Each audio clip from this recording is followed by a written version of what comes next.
함께하는 말씀 새생명교회 거루승 목사입니다. 여호와께서 그들을 향하여 진노하시고 떠나시며 구름이 장막 위에서 떠나갔고 미리암은 나병에 걸려 눈과 같더라. 아론이 미리암을 본즉 나병에 걸렸는지라. 아론이 이에 모세에게 이르되 슬프도다 내 주여, 우리가 어리석은 일을 하여 죄를 지었으나 청하건대 그 벌을 우리에게 돌리지 마소서. 그가 살이 반이나 썩어 모태로부터 죽어서 나온 자같이 되지 않게 하소서. 모세가 여호와께 부르짖어 이르되 하나님이여, 원하건대 그를 고쳐주옵소서. 여호와께서 모세에게 이르시되 그의 아버지가 그의 얼굴에 침을 뱉었을지라도 그가 이래 동안 부끄러워하지 않겠느냐. 그런즉 그를 진영 밖에 이래 동안 가두고 그 후에 들어오게 할지니라. 이에 미리암이 진영 밖에 이래 동안 갇혀 있었고 백성은 그를 다시 들어오게 하기까지 행진하지 아니하다가 그 후에 백성이 하세롯을 떠나 바란 광야에 진을 치니라. 우리는 이유 없이 우리를 비방하거나 공격하는 사람들 때문에 잠 못 드는 밤을 보낼 때가 있습니다. 그럴 때면 하나님이 우리의 억울함을 생각하셔서 그 사람에게 무서운 징계를 내리셨으면 하는 생각을 하곤 합니다. 하지만 하나님은 우리가 여전히 사랑을 실천하길 원하십니다. 미리암과 아론이 모세의 권위에 도전한 일로 하나님이 진노하셨습니다. 그래서 미리암을 악성 피부병으로 징계하셨습니다. 하나님은 이스라엘 백성이 미리암에게 발생한 질병을 보고 경고와 교훈을 받길 원하셨습니다.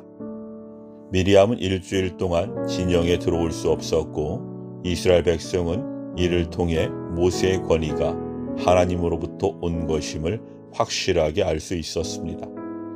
하나님이 철저히 모세의 편을 들어주신 것입니다. 하나님은 우리가 당하는 억울한 일들을 감찰하시며 갚아주시는 분입니다. 당신의 자녀인 우리를 보호하시고 우리를 괴롭히는 상대에게 징계의 손을 드십니다. 그때 우리가 놓치지 말아야 할 것은 상대방을 향한 사랑과 긍휼입니다. 잠언 말씀을 보면 원수가 넘어졌다고 좋아하지 말고 그가 고난당한다고 절대 기뻐하지 말라고 권면하고 있습니다. 오히려 하나님이 우리의 악한 마음을 기뻐하지 않으셔서 원수에게 노여움을 거두실 것을 두려워하라고 경고합니다.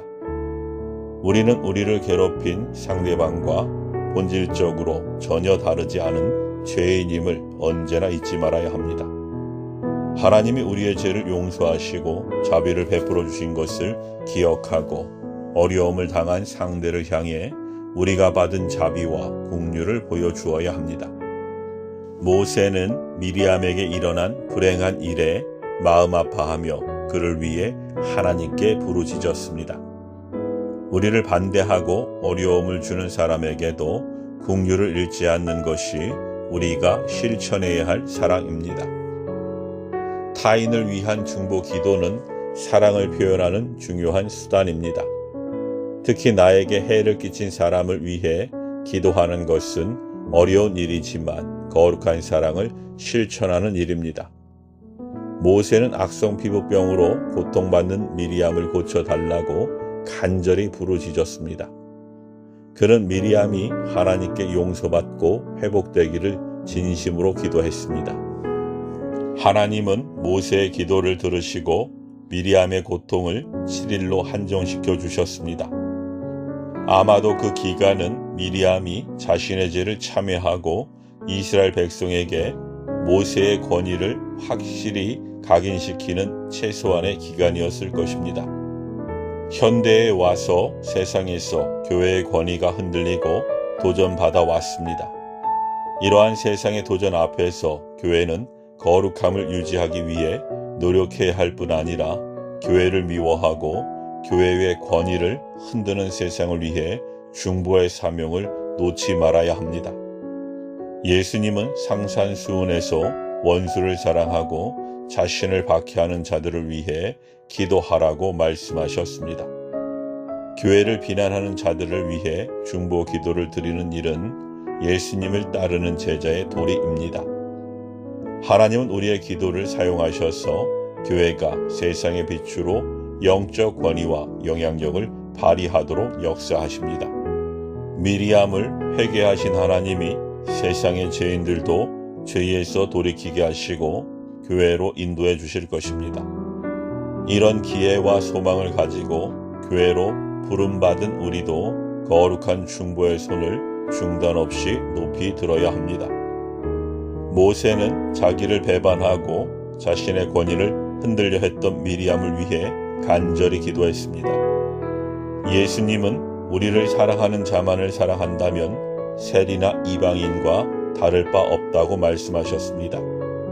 우리는 우리를 박해하는 자들이 고통당할 때 긍휼한 마음으로 그들을 위해 기도해야 합니다. 이것이야말로 우리가 하나님께 받은 긍휼과 사랑을 실천하는 길입니다. 아멘.